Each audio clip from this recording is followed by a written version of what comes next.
Look closely at this picture. Does this place look familiar? If not, it will soon. Have you ever spent time away from home? If so, what did you do to stay in contact with family and friends? Think about that for a minute. Pause and think about that for a minute, and come up with some possible responses.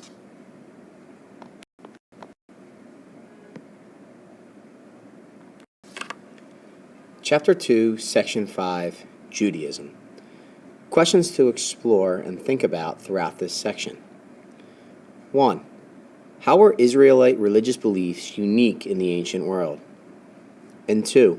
What values did the Israelites have?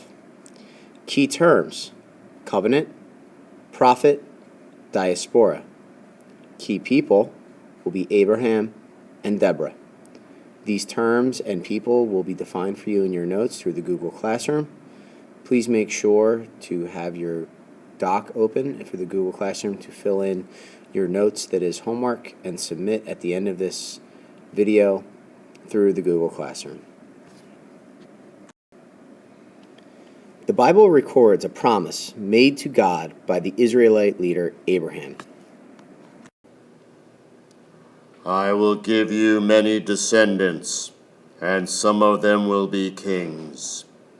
You will have so many descendants that they will become nations.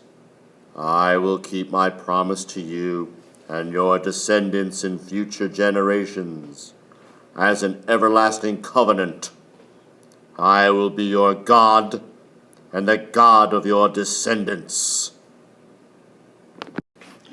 This was the promise of a special relationship with God. It helped shape the history of the people of Israel from ancient times to the present.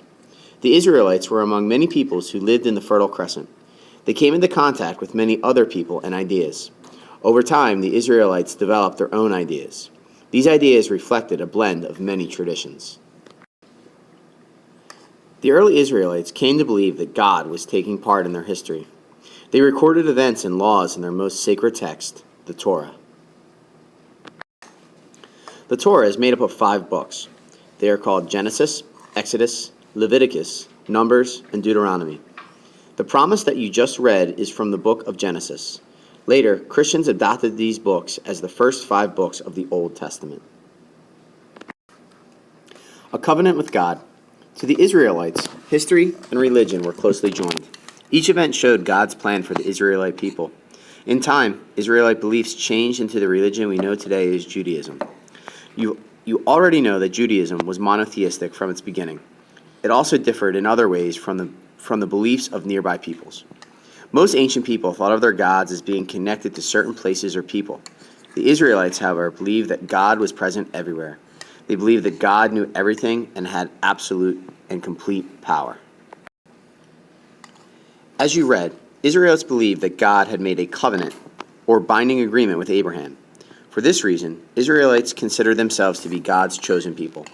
Moses renewed this covenant. He told the Israelites that God would lead them to Canaan, the promised land, in return. In return for God doing this, the Israelites had to obey him faithfully. The 10 Commandments. At the heart of Judaism are the 10 Commandments. These are laws that the Israelites believed God gave them through Moses. Some set out religious duties towards God. Others are rules for moral behavior. From Jewish scripture, here are 5. I, the Lord, am your God, who brought you out of the land of Egypt. You shall have no other gods besides me. Honor your father and your mother, as the Lord your God has commanded. You shall not murder. You shall not steal. In addition to the 10 Commandments, the Torah set out many other laws. Some had to do with everyday matters, such as how food should be prepared. Others had to do with crimes. Like Hammurabi's Code, many of the Israelites' laws demanded an eye for an eye. At the same time, preachers called on leaders to carry out the laws with justice and mercy. Some laws protected women. The 10 Commandments, for example, make respect for mothers a basic law. But, as in many other religions, women were of lower status than men.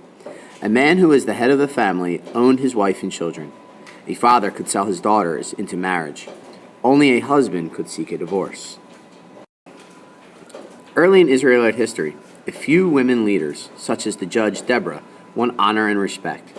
Later on, women were not allowed to take part in many religious ceremonies. Justice and morality. Often in the history of the Israelites, prophets or religious leaders appeared. They told the Israelites what God wanted them to do. The prophets warned the people not to disobey God's law. Disobedience would bring disaster. Prophets preached a strong code of moral behavior. They urged the Israelites to lead moral lives. They also called on the rich and powerful to protect the poor and weak. All people, the prophet said, were equal before God. In many ancient societies, the ruler was seen as a god. To the Israelites, however, their leaders were human. Kings had to obey God's law just the way shepherds and merchants did. Looking ahead, in AD 135, the Romans added to the diaspora, or scattering of people, begun by the Assyrians and the Chaldeans. After a rebellion, the Romans drove the Israelites out of their homeland. As a result, Israelites scattered to different parts of the world. Wherever they settled, the Jews, as they had come to be called, preserved their heritage. They did so by living together in close communities. They took care to obey their religious laws and follow their traditions. These traditions set Jews apart. Yet they also helped the Jews survive harsh treatments by others. Judaism is one of the world's major religions because of its special religious ideas. It also had an important influence on two later religions, Christianity and Islam. Both of those faiths came from the same geographical area. Both were monotheistic. Jews, Christians, and followers of Islam all honor Abraham, Moses, and the prophets. They also share the same moral point of view that the Israelites first developed. 2 questions to be able to answer at the end of this section. 1. How are the Israelites' religious beliefs different from those of the other peoples in the ancient world? 2. What values of the Israelites are shown in the 10 Commandments and the Covenant? Also, why did the Israelites believe that they were God's chosen people? Please make sure to complete your notes as homework in the Google Classroom and submit, and we will see you tomorrow in class.